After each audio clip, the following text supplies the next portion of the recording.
حين ولدت أعطيتني قلبا صغيرا خاليا ملأته حبا لك حبا نقيا صافيا.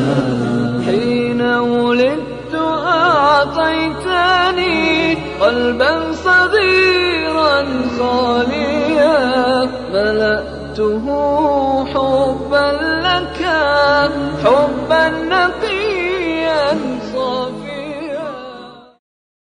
سلام علیکم، بفرمایید. الو، سلام آقای انصاری. علیکم السلام و رحمت الله و برکاته. حال شما خوب هستید؟ سلامت بشید. برادر عزیز، من یه شیعه خیلی متاسف بودم که الان به لطف خدا و حرفا و کلیپ‌های شما مسلمان شدم. الله اکبر. و شما خیلی تاثیر گذاشتید. میخواستم ازتون خیلی تشکر کنم. زنده باشید، سلامت باشید. الله اکبر. از برادر عثمان عزیزم خیلی تشکر میکنم که واقعا مقاله های خوبی میخونم و یعنی میبخشید یه کمی استرس دارم. الله متعال شما را حفظ بکنه و ثابت قدم بداره خواهر گرامی در این راه.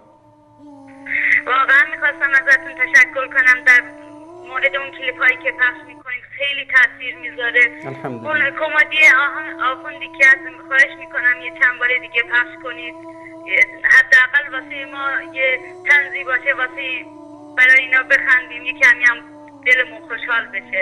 دستتون درد نکنه. زنده باشید. تشکر از شما خواهر گرامی.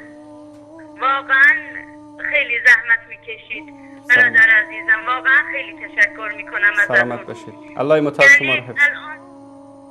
الان تمام فامیل اسم منو گذاشتم وهابی و اصلا بیمی از این ندارم که این شیعه های صفوی که فامیل خودم هست، پدرم، برادرم، هر کی که هست، اصلا به من هر کی بگن اصلا یعنی تأثیری نمیذاره. شما انقدر راهنمایی کردید، انقدر حرفای خوبی که میزنید، واقعا این استدلال هایی که میارید خیلی تأثیر میذاره. میخواستم خیلی خیلی تشکر کنم از شما، از برادرانی که پشت صحنه هستن. واقعا دستتون درد نکنه. سلامت باشید. تشکر از شما خواهر گرامی. الله متعال شما را حفظ بکنه و در این راه ثابت قدم بداره. تشکر از شما. خیلی ممنون. دستتون درد نکنه. خدا نگهدار شما. خدا نگهدار. حين ولدت أعطيتني قلبا صغيرا خاليا ملأته حبا لك حبا نقيا صافيا.